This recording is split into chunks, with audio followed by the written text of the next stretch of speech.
Are you seeking deeper understanding, spiritual growth, and a firm foundation in your walk with Christ? Anyone who comes to the place of faith, believing Jesus Christ, they resurrect from the graves. This is what we call doctrine. Pillars of Faith, an educative and captivating forum to inspire your spiritual journey. With your host, Pastor Mark Mutinda, building lives on the unshakable truth of God's Word.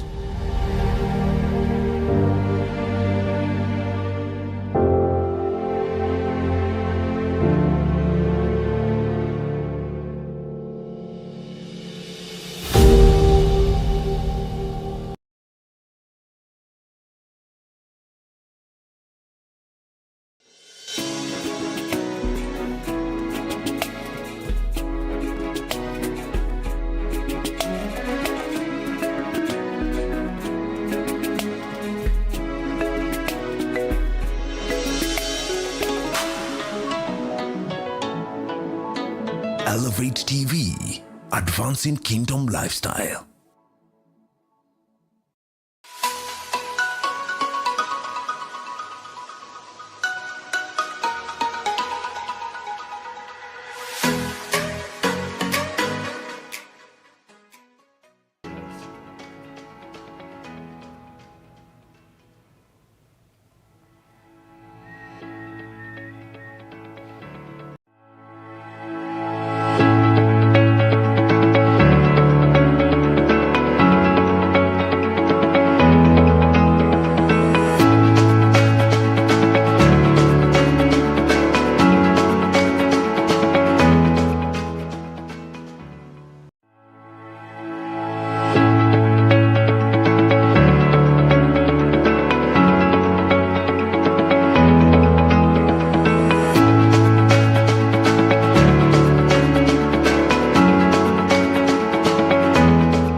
The rest it has already shared. That's good.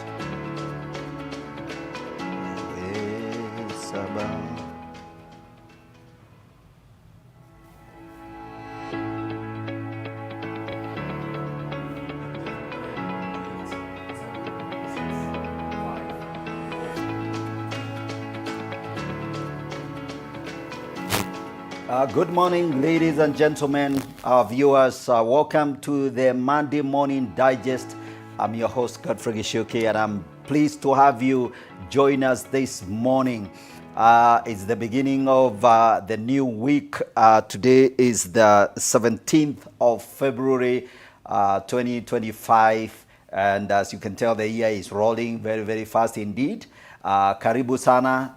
Join us for this amazing conversation today. We want to dive into a bit of political conversation, and I believe that you will follow and enjoy the conversation today as we talk about the state of the nation. I'm joined at the studio today by a lawyer, a gentleman who is an advocate, very, very good guy. He's practiced in the legal sector. He's public policy observer, a governance expert, and he's going to be sharing with us some of the insights on some of the issues that are obviously at the forefront of the political conversation today. My guest is Paul Makokha.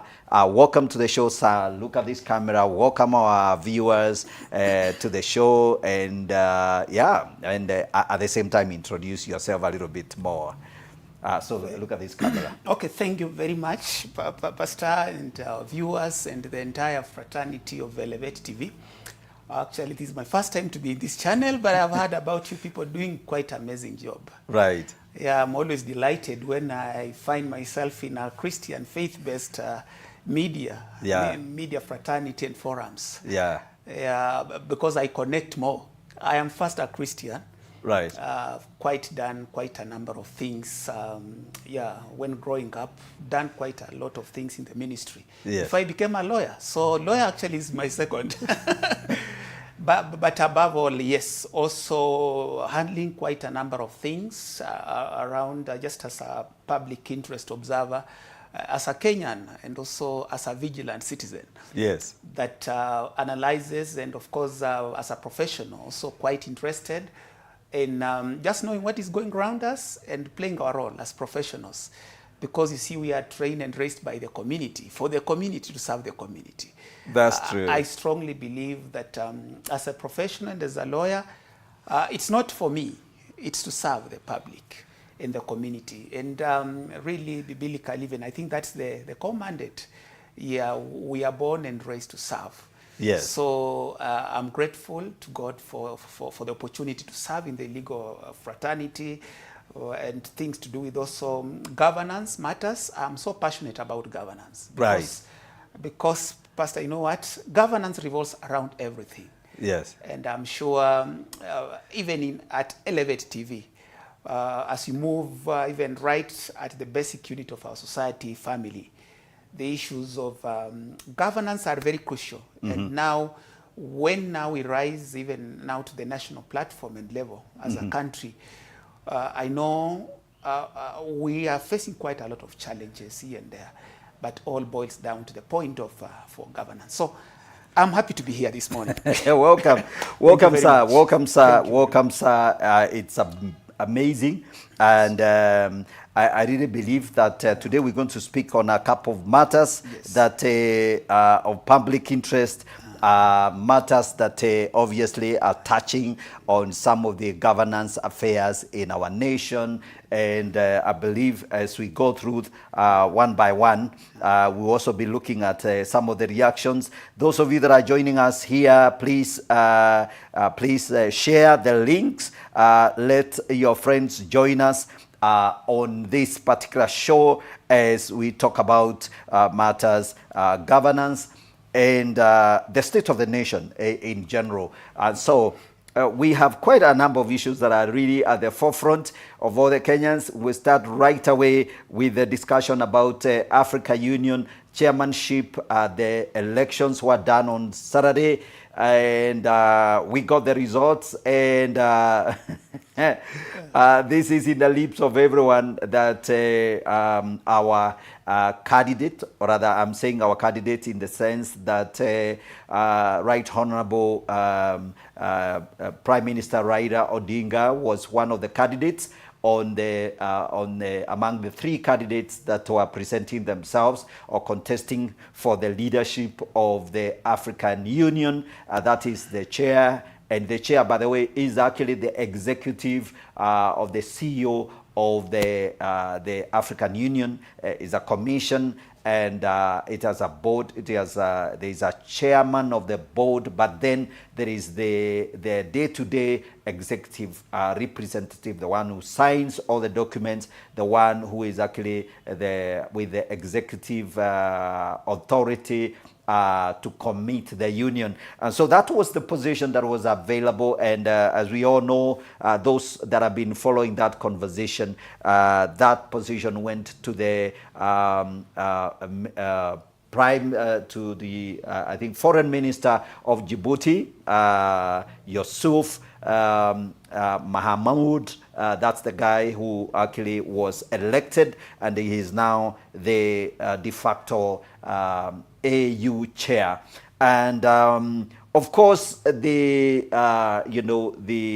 outcome of that election has presented a number of talking points, and I want my guest here, Paul, to speak to it. Paul, as you know very well, Kenyans obviously have reacted, differently. There are those who kind of feel that, maybe we could have done better. It was Kenya's, our candidate to lose that particular election, but then the outcome is out here, and we know the implications. So I want you to speak to that, and maybe just highlight for us, maybe even starting from the importance of that particular position and the geopolitics around it, and any matter you want to comment on that, because Kenyans want to know. Everyone is actually talking about it, so you have a position on it. Yes. Karibu sana. Thank you very much. I think first is to start by a brief,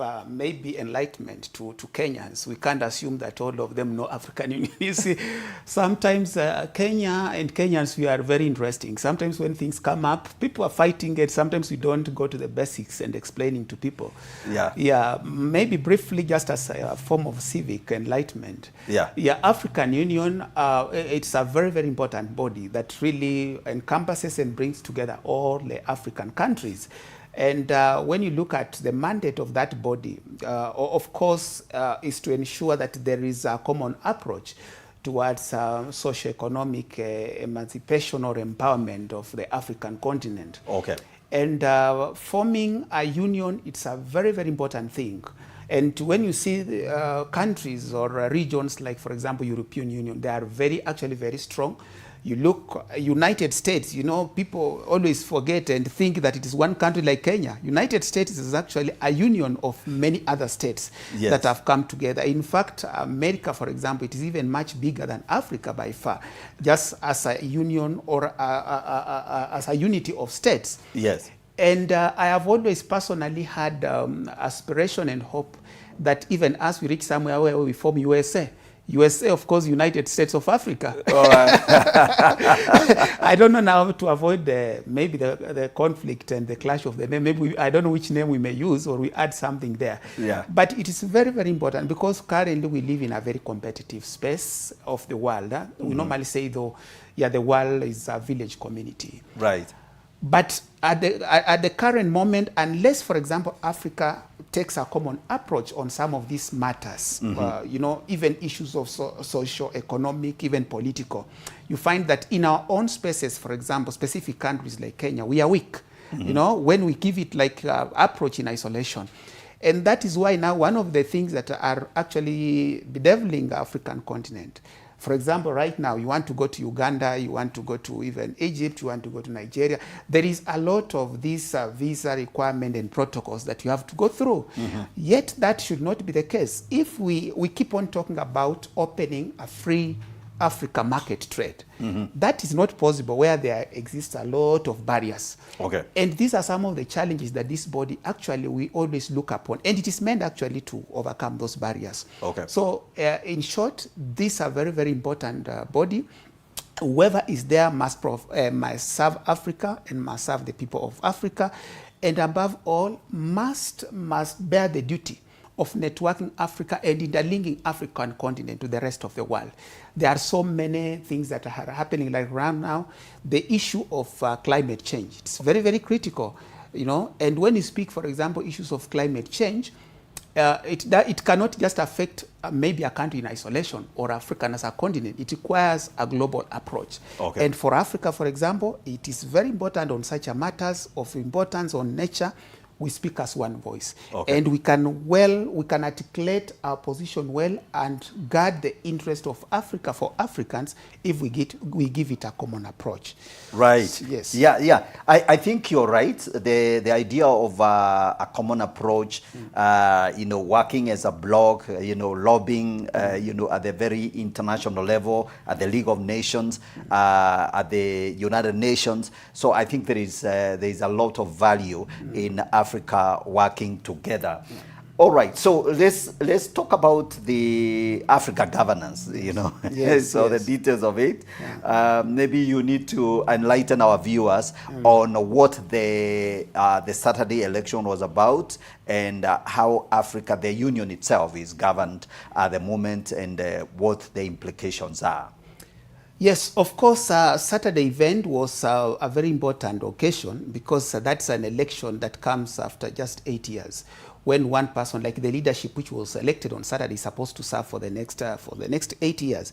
And of course, ideally, that leadership is supposed to reflect the face of Africa. Okay. And that is why, when you followed closely, you realize that they were saying if the chair comes from this east side of east and southern part, then the deputy ought to come from the deputy ought to come from another region, and of course there are other subcommittees. Okay. Just to ensure that that is reflected. Yes, I know there is a lot of geopolitical interests, and just like also in Kenya, sometimes you realize that whoever gets the seat is not maybe the very best, but because of geopolitical interest and considerations, you find, like for example, this election and what happened on Saturday. When you look at it, there was an issue to do with Anglophones and Francophones, French-speaking countries, English-speaking countries. There was the issue a bit to do with the religious affiliation, Muslims versus Christians. So you look largely at it and you find that like Muslim countries and French-speaking countries or affiliated countries, they align towards the Djibouti candidate, whereas the Christian affiliated. So it's just actually when you look at it from maybe down here in Kenya, it's the same thing that happens. Yes. That happens regionally. For example, when a candidate is coming from this side.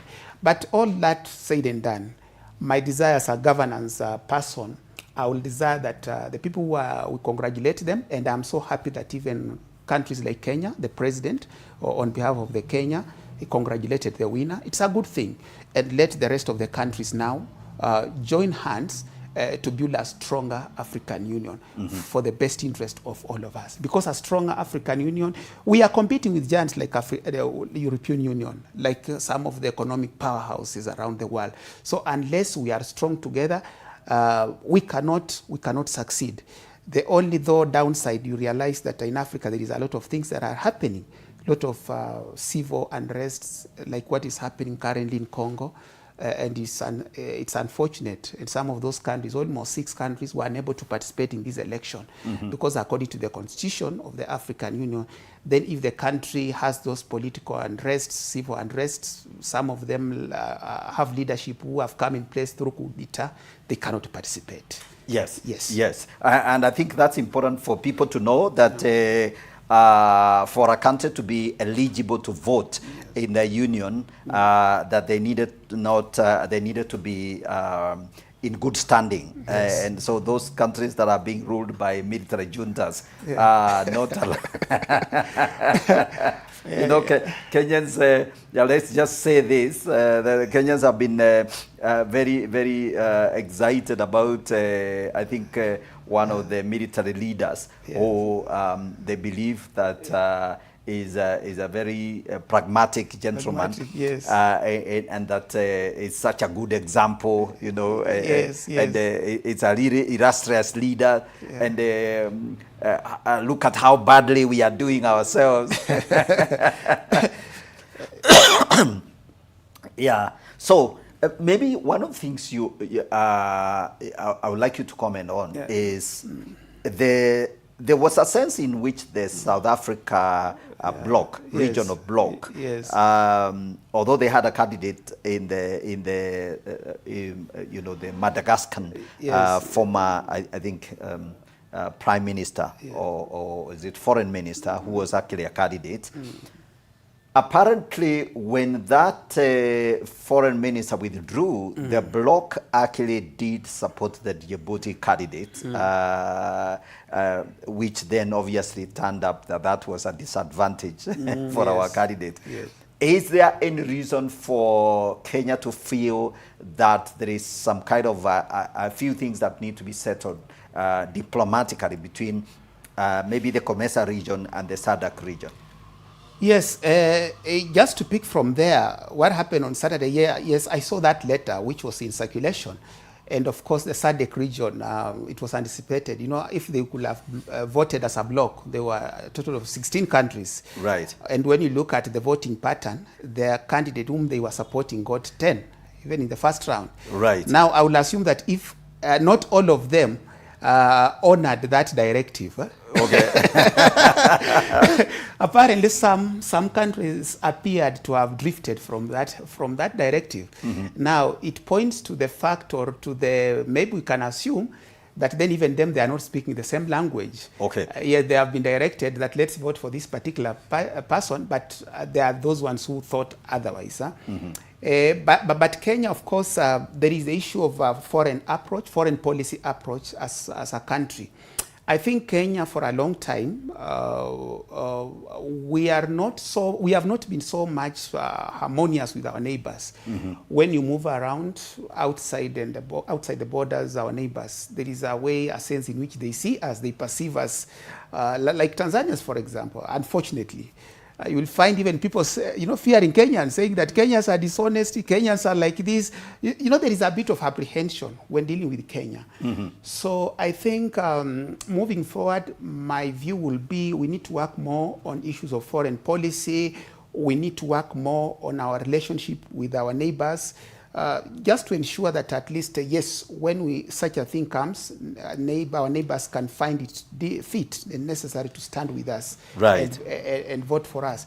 But I also understand there have been a lot of talk. We don't have facts on the table, but there have been a lot of talk about maybe one of the things that were considered, our for example, stand on issues of Congo, whatever conflict, whatever is happening. Yes. There was also a larger perspective on Muslim countries having perspective that we were standing with Israel, that issue, and Hamas and Israel, those wars. So, and feeling that, so it was probably the time to punish us by our affiliation to, for example, to Israel. So there is a lot of that. But I'm happy our president has come out strongly and Kenya has shown statesmanship. Yes, we had a very strong candidate in the name of the former Prime Minister, Raila Odinga. Right. But after he was defeated, actually, he gave up. He withdrew from the race at the 6th hour. But also the president, Dr. Ruto, has come out and conceded and congratulated the winner. So I think for me, that's a good sign and it's a good show for us. Wonderful. Yes. He was magnanimous, as yes. they always say. He was magnanimous in defeat, and I think that's a good thing. Kenya has demonstrated a lot of maturity, yes. And we handled ourselves in a dignified way. Although I understand that there was a lot of noise in Addis Ababa. We sent our people to Addis Ababa, and they made quite a bit of scene there the night before. Yes. Our usual way of being very loud and. Anyways, so there, I think there we are. So those of you who probably, I have questions and don't know what was happening. It was a very, very important occasion during the election of the new Africa Union chair.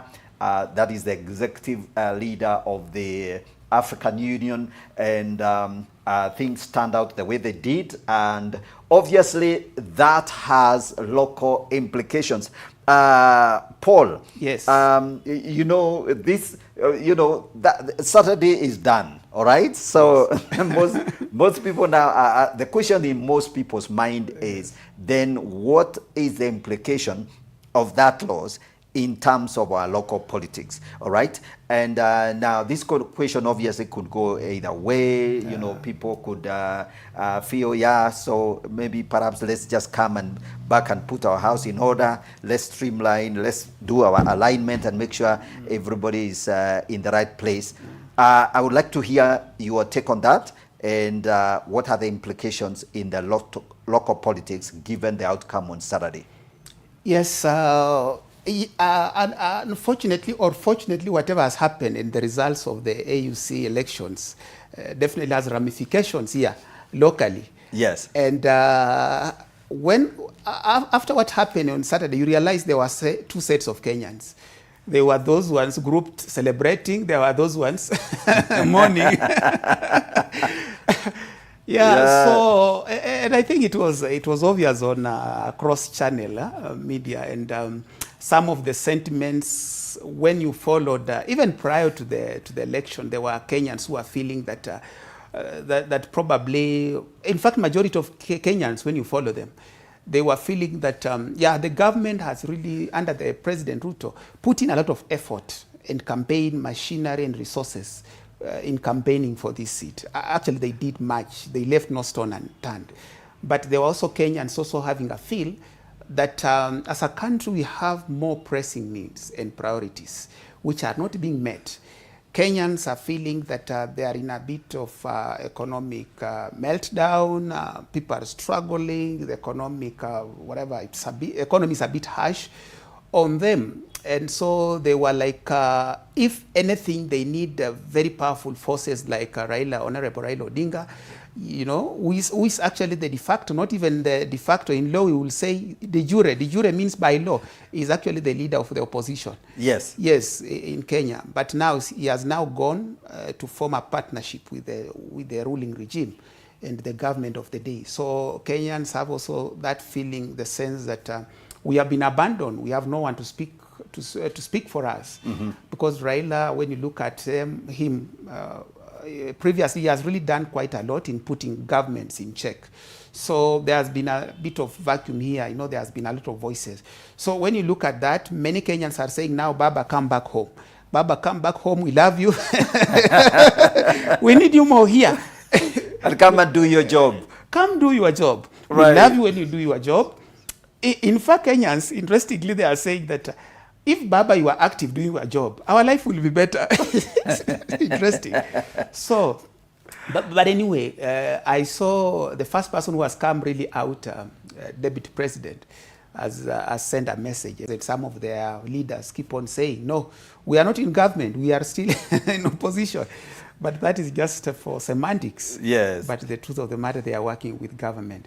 Now, with the departure of the former Deputy President, Honorable Rigathi Gachagua, we can now probably see, because Honorable Gachagua, what we are trying to see him doing, also now trying to make a force. And there is like a union that they are trying to form with Honorable Stephen Kalonzo Musyoka, Eugene Wamalwa, and so many other people there.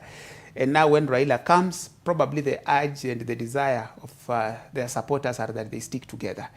Yeah, so it's about political interest. We never know what will happen, but it's interesting times ahead. Absolutely. Yes. Very, very interesting times ahead, ladies and gentlemen. We are diving into the state of the nation, just giving a commentary on some of the events that have been taking place the last few days. And my guest here, Paul Makokha, he's an advocate, and he's a man that has a political observer, governance expert, and he's telling us some of the things, implications of some of the political undertakings and the shift that are taking place. All right, so Paul, I think that's a good thing. Let's maybe just move away from that and talk about again some of the most important things that again we really have to pay attention. The issue of integrity. That's a conversation I'm going to have.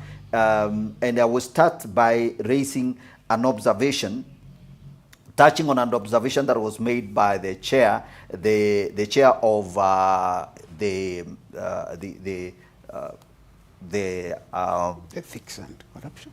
Ethics and Corruption Commission, the chair, Bishop Dr. David Ogide. He actually did make a statement in a forum, and one of the things he raised very strongly, and I'm sure when we after the break we'll speak to that, was the fact that if we're going to deal with corruption, we need to make a demand on professionals, because a lot of corruption happens. It touches some of the key professional domains: accounting, engineering, whether we're talking about medical services, medical professionals. He raised the question, how is it that we can have a problem of corruption while actually most of the people that are touched by that are professionals and, lawyers. So he is calling on Kenyans' professional class, the middle class and the elites, that really to take responsibility. And so this is something we want to handle. This is something we're going to address ourselves to in this conversation. So I want you to think about that when we come back from the break. I want you to comment on that. All right, so let's take a short break. My guest is going to be commenting on the issue of integrity, and I believe you're going to enjoy this conversation. All right, so let's take a break. We come back here.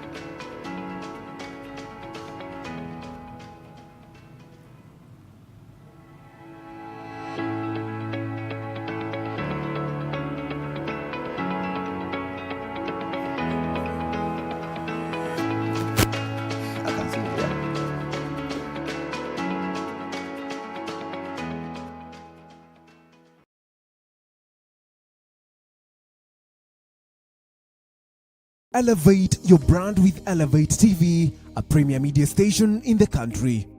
We specialize in video production, live coverage, advertising and social media marketing.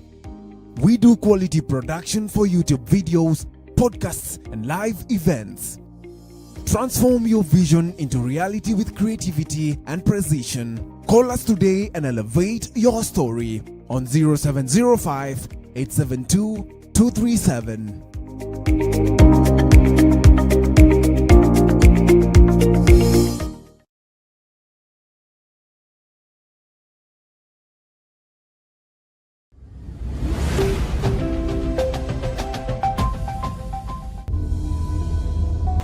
There's no nation, no town, no city without fathers. Being a Holy Spirit driven church is New Testament.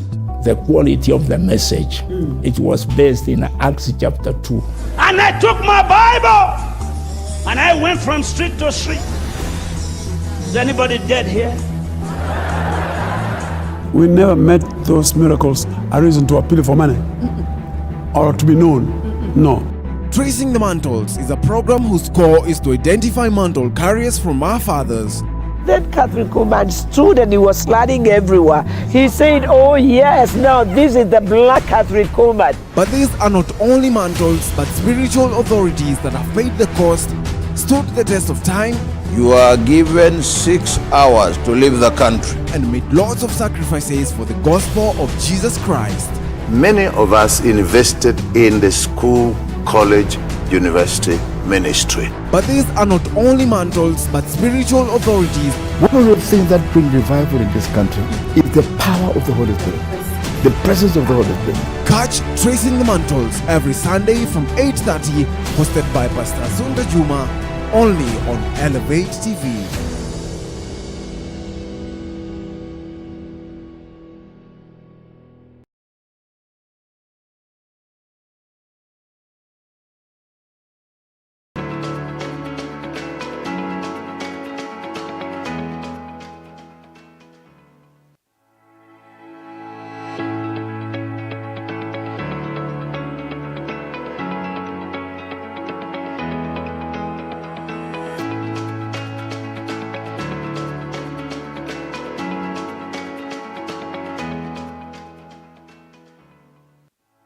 The Morning Digest, and we are having a conversation, State of the Nation, a quick commentary on the state of affairs in the last couple of weeks and the couple of months.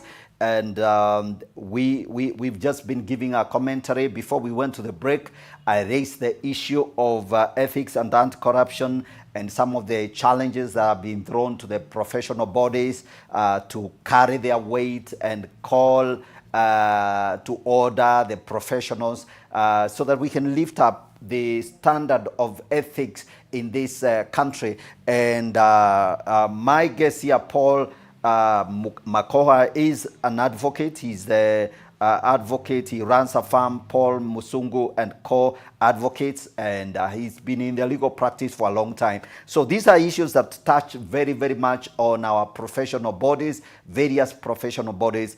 So, Paul, I raised the issue. Please, I would like to hear from you your take on what the chair of Ethics and Anti-Corruption Commission actually did raise, challenging the professionals.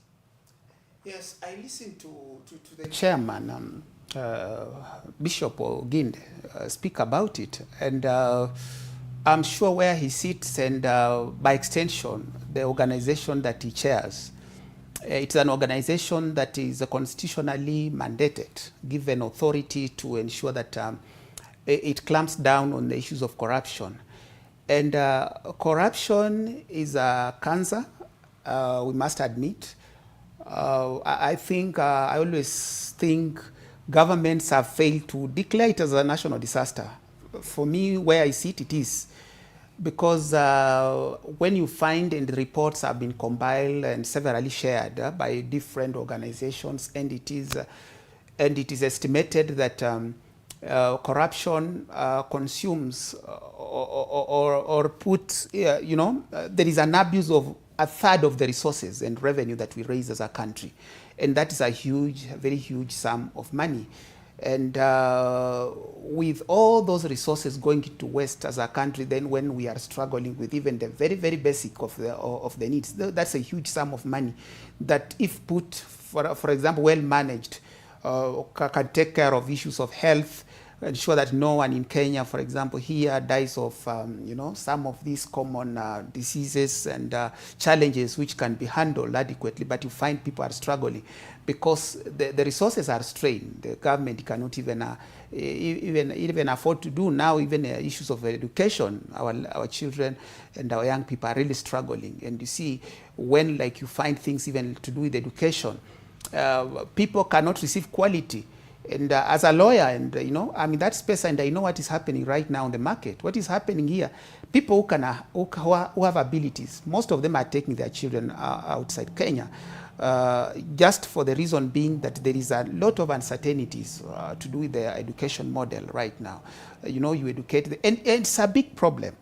You find that poor parents struggle even to raise the children. Mm-hmm. They struggle. Some of them is through fundraiser and well-wishers. But after that long journey of struggle, again, on the job market, some struggle. They cannot again. You find people with the degrees, they are on borders. They totally have nothing, no employment. It's really a big problem. So I largely agree and share the sentiments shared by Askofu Oginde. And as professionals, I think we must be on the spot. We cannot evade that, because truly so, any transaction, most of the transactions, they will always be factored or tailored by the professionals, lawyers involved, the line officers. Maybe they may be doctors, they may be engineers. When you see the collapse of buildings, projects being abandoned, we have seen when rains come, like right now, you find most of the roads which have been done and a lot of money being spent, they are being washed away. And you ask yourself then, did Kenyans receive value for the money? So, and interestingly, most of the professionals, like lawyers, we are always bound by a number of laws. In Kenya, of course, in recognizing that the issues of corruption is a very, very crucial matter, our constitution really dedicated the whole of chapter 6 of the constitution to speak about issues of integrity, to speak about matters of leadership and integrity. You come again to chapter 10, it's all about that, just to ensure to put all the mechanisms and structures in place. There are commissions which are put in place, like that EACC one, just to ensure. There are a lot of legislation, ethics and corruption commission is in place, Leadership and Integrity Act, a lot of things exist. So we are not actually short of the laws and policies to help us. But I think for me, from where I sit, and also as a professional, it's about the hard position. Mm-hmm. And it's from that understanding where I really believe churches and things like faith-based can really help us. Because, something, Pastor, to do with the hard position, sometimes it doesn't matter how many volumes of books and laws you put in place, but it is people to have some measure of moral responsibility and have some sense of accountability to a higher being. Because look at what is happening in our country. We have laws, we have, for example, even courts. I saw just a piece recently which was circulating, like there is a conviction which has happened against the former governor for Kiambu. And they were saying he has been fined, I think it's around 54 million, against the alleged sum which was lost of over 500 million. Okay. You know? Yeah. Yes. Then The wife was given, I think, was how much? Okay, much lesser. Somebody was then asking, and when I saw it as a lawyer, that question like lingered in my mind. When you compare to Waluke, Honorable John Waluke, there was a time he was convicted for actually also a lesser sum of around 200. But he was fined and sentenced to the sentence that was much harsher than the former governor has been said. So people are asking, the eyes of a common man, a reasonable man, they will ask themselves really, then do we have justice in Kenya? Because you see, justice, we must speak of a very defined, where we are saying that every person is equal before the law. So I think we have tried much as a country, but I think from where I am and my position and take will be, yes, let the courts do their part. Let the citizens also be vigilant, and also citizens being vigilant also. It should also start by also when even they are putting leaders in offices. Because we have seen a situation even in our country where some of the most corrupt people are the celebrated people. Yeah, well, speaking about that ethical dilemma, yes. Leaders not being very good examples, and as they say, the fish rots from the head. Yes.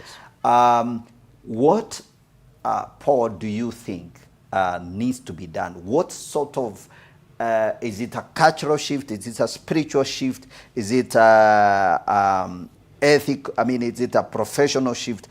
What really needs to change?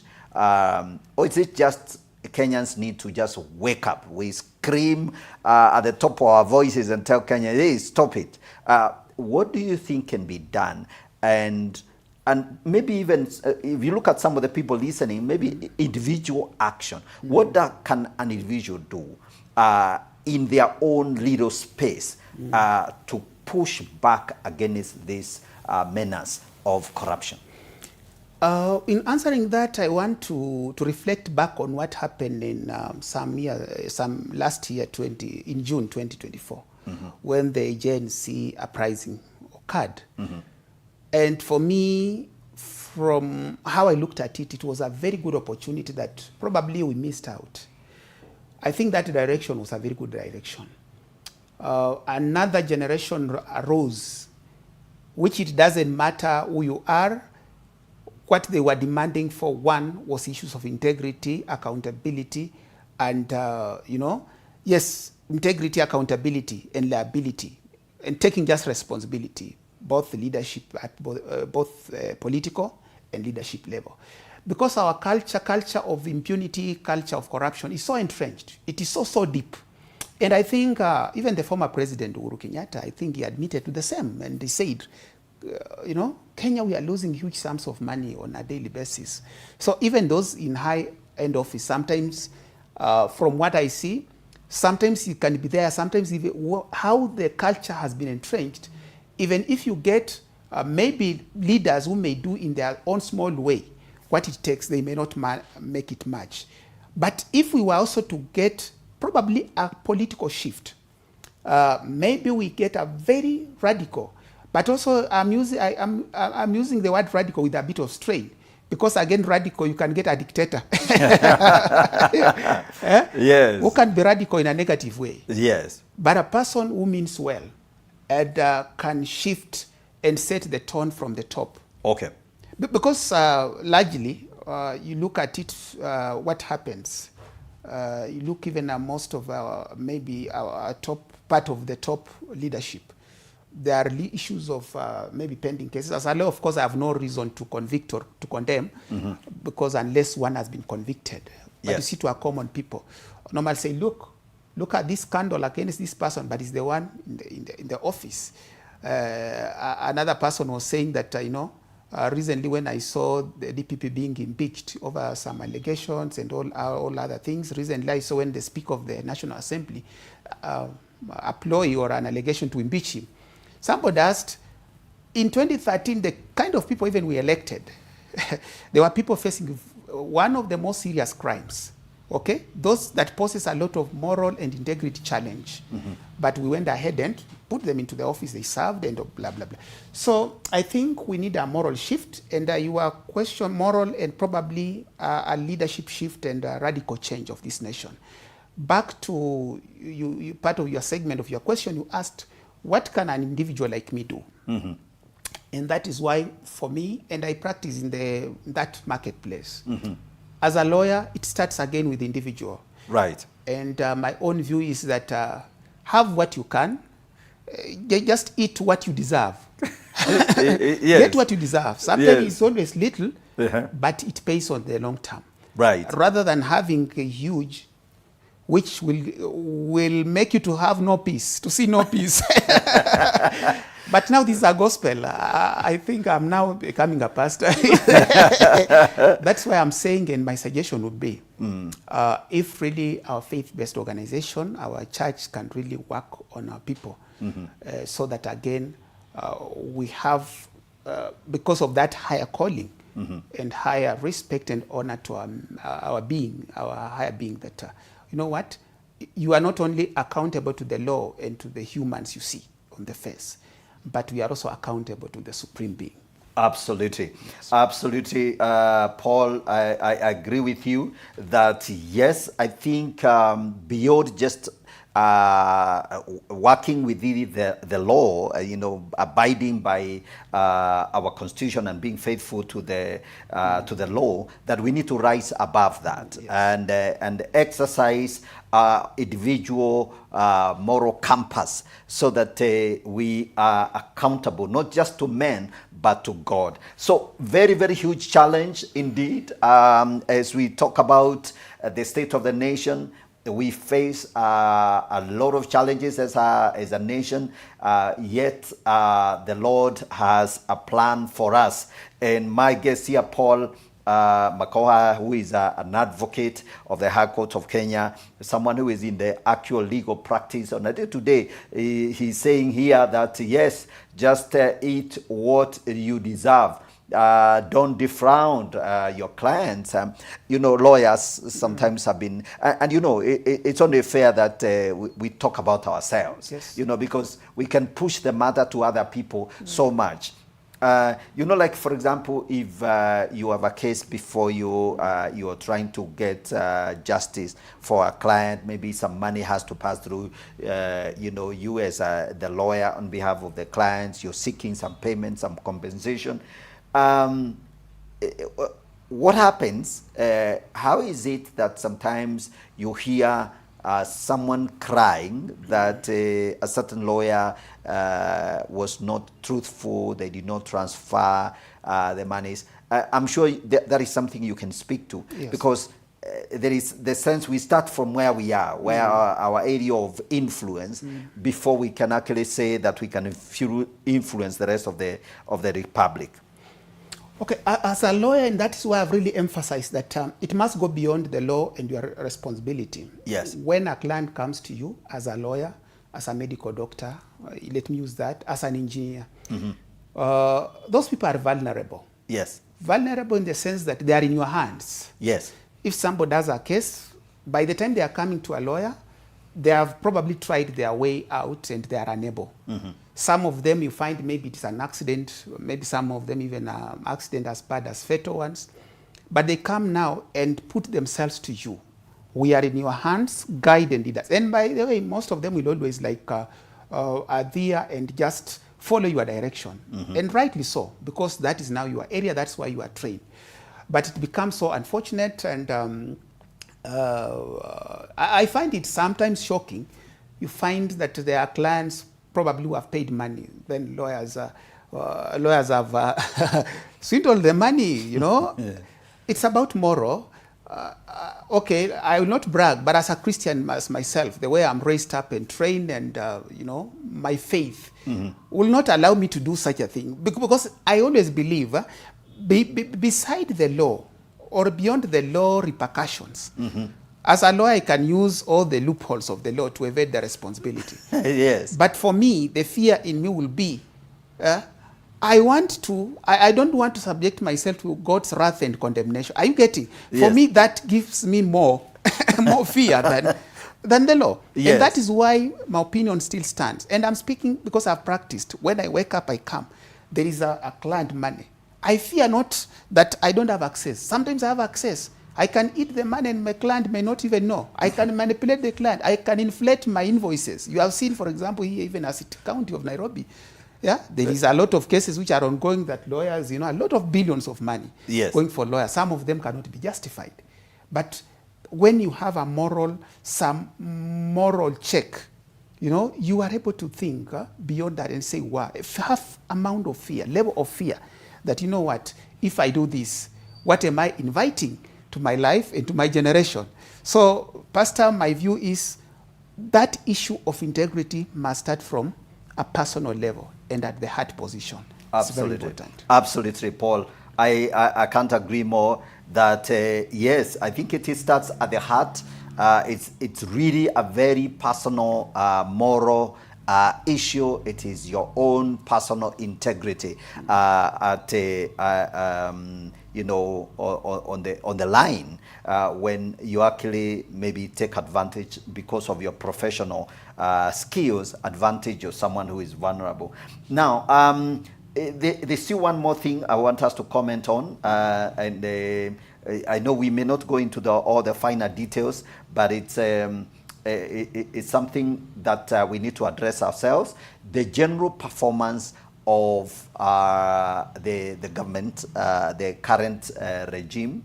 A lot of people have their own take, but I think from where you sit, as someone who is constantly involved in matters governance and a keen observer of what's going on, maybe what do you think, or rather, what's your take on the performance of the current government so far? They are in their third year of since 2023, 2024. They have done 2 years. This is their third year of leadership. What is your take? How well have they actually stuck to their mandate? And so your observations, sir. Yes. May I start by saying governments rule by social contract. They rule or lead by social contract to the people. So, and social contract is where, when you look at the philosophy of formation of governments and the rule of law, we say that, people, because we cannot govern all of us. Yes. At the end of the day, we must have a few of us who are leading us so that we have an orderly society. And it's very important because in the absence of an organized society, then anarchy reigns. Anarchy reigns, whereby a man and a woman, each one of them are for themselves, and that will not be desirable. Okay. Yeah, and if that was to happen, philosophers have said that life will be short, brutish, and brutal, because it will be survival for the fittest. We cannot imagine that, happening. Yeah. And when you look at that, governments, before they are formed, they will always sell their manifesto or what the things that they propose to do and deliver for the betterment of the people. Okay. And it is exactly that the current regime of Kenya Kwanza, when they came into power, they had a very, very robust manifesto. I think they were calling it the plan. And they sold the plan to people, the issues of how they intend to lift the downtrodden people, up, make our economy work, have a lot of, they had a lot of proposed ways of dealing with the challenges Kenyans face. So, and there was a lot of hope that were given, especially to now the class of people we regard as hustlers. And that is why they really received a lot of support. But when they came to power, I may not wish to suggest that they have not done anything, or there are things which they have done, but they still have a long way to go. Because you look at the huge masses, and majority of people are so not satisfied. In the recent polls, the latest polls, if I recall well, over 70% voted showing their dissatisfaction with the performance of the current government. People believe they are struggling. Issues of health, the government has come up with the issues of SHA, You know, people are not receiving value for what, and there is a lot of things that are ongoing. Issues of education, I touched on it briefly. University education, it's not working until there is now some steps towards reverting back to what used to be. Issues to do with housing, yeah, very good plan. But my own estimation, and as a governance person, let me make a comment on that. There is a mistake that this government did when they came into power, and I think it was probably a terrible mistake. When you rise to leadership, now this, let me speak as a governance person, you rise to the leadership, you take over, for example, the Elevate Media as a new manager or a MD. The first thing is to settle yourself, look around, what systems are in place, what is working, what is not working. What is working, you try so that it can work better. Mm-hmm. What is not working, some of them will want you just maybe fix, repair here and there, and then they work. Like, for example, the issues of NHIF. NHIF was having a lot of challenges, issues of corruption. Mm-hmm. But the structure of the entity as itself, in law, I think for me it was okay. So the government, in my own thinking, will just have worked on trying to see how to seal those loopholes of corruption. Mm-hmm. Then I believe that program will really have adequately served the people. The same issue with even HELP. HELP was a lot of issues our university students were going through. It could have just come, instead of now removing it all together. So you can imagine now where the government has come in place and the economy is struggling, and you are removing all these things and starting all over together. Okay. And you see, in starting them, you need capital. It's all like starting a new business venture. Right. You need a lot of capital. Okay. So I think that's where the mess was, or where it happened. And also people have also had a feel that the priorities, because right now the economy is priorities. There is a lot of job losses, a number of companies shifting from Kenya elsewhere. Businesses are really struggling. So the government should put focus more. But when you see like the previous impeachment of His Excellency, the deputy president, now there has been a lot of uproar, for example, a lot of emphasis on Honorable Raila's campaign to AUC. So people are saying your priorities are misplaced. Okay. So, but we believe they still have 2 years. We hope that probably they will pull up their socks and do something. Wonderful. Yes. Wonderful. Yeah. Thank you so much, Paul. I think you know, you've added your voice to the rather many concerned, Kenyans.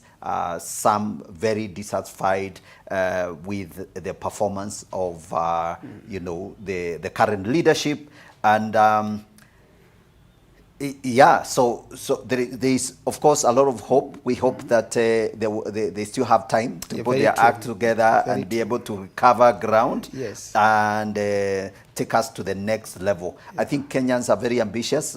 We want results. We want we are in a hurry to catch up, with the developed world as soon as we can. So thank you very much indeed, Paul, for that comment. I just want to make read some of the comments coming through here.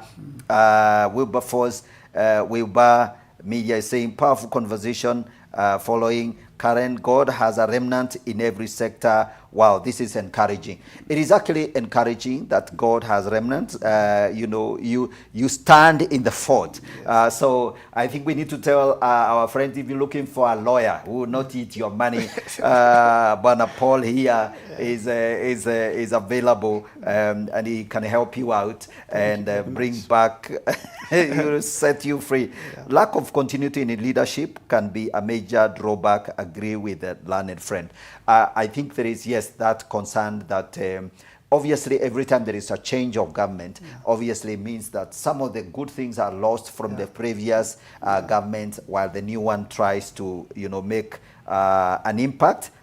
Some K inspiration here says, true, interrupting with what was working was a serious mistake. And that's a very interesting observation. Thank you very much, Paul, indeed. We just kind of like out of time. So we'd like to give you just an opportunity to give your closing remarks and your message to Kenyans. So maybe they shouldn't give up. The future can get better if we maybe put our act together and take personal responsibility. So look at this camera and give your parting shot as we come to the end of this particular morning program. Thank you very much, dear Kenyans, dear citizens, viewers, and Christians where they are. May I speak to you as one of you and say that from where you are in your own space, whether you are working in a hotel, whether you are a vendor, just do yourself and do your best. And above all, let issues of integrity guide and lead you, knowing that you are not only accountable to the law, but above all, have some, you have some moral responsibility towards your maker. That is the only persuasion that can guide us, at least to ensure that that integrity reigns. It starts with you, it starts with me, in our own small way. Sometimes we speak and accuse governments, accuse the presidents, accuse MPs, but in our own self, when we check, we are not clean. So I think I challenge any and all of you, at least ensure that whatever you do, it is above board. Thank you. Absolutely. Thank you so much, Paul. We truly appreciate your being here and speaking to us and helping, put perspective on the state of the nation. And that's all we had for you on this particular Monday morning digest. Thank you very much for staying tuned in, all of you that have been following us on our social media platforms and on TV. God bless you so much. We truly appreciate you, and we truly appreciate you joining us. And we'll be seeing you again as we continue to have this sort of conversation every Monday morning. God bless you. I've been your host, Godfrey Gichuki. This is the Monday Morning Digest. We'll see you next week, same time. God bless you, and have a great week. Bye for now.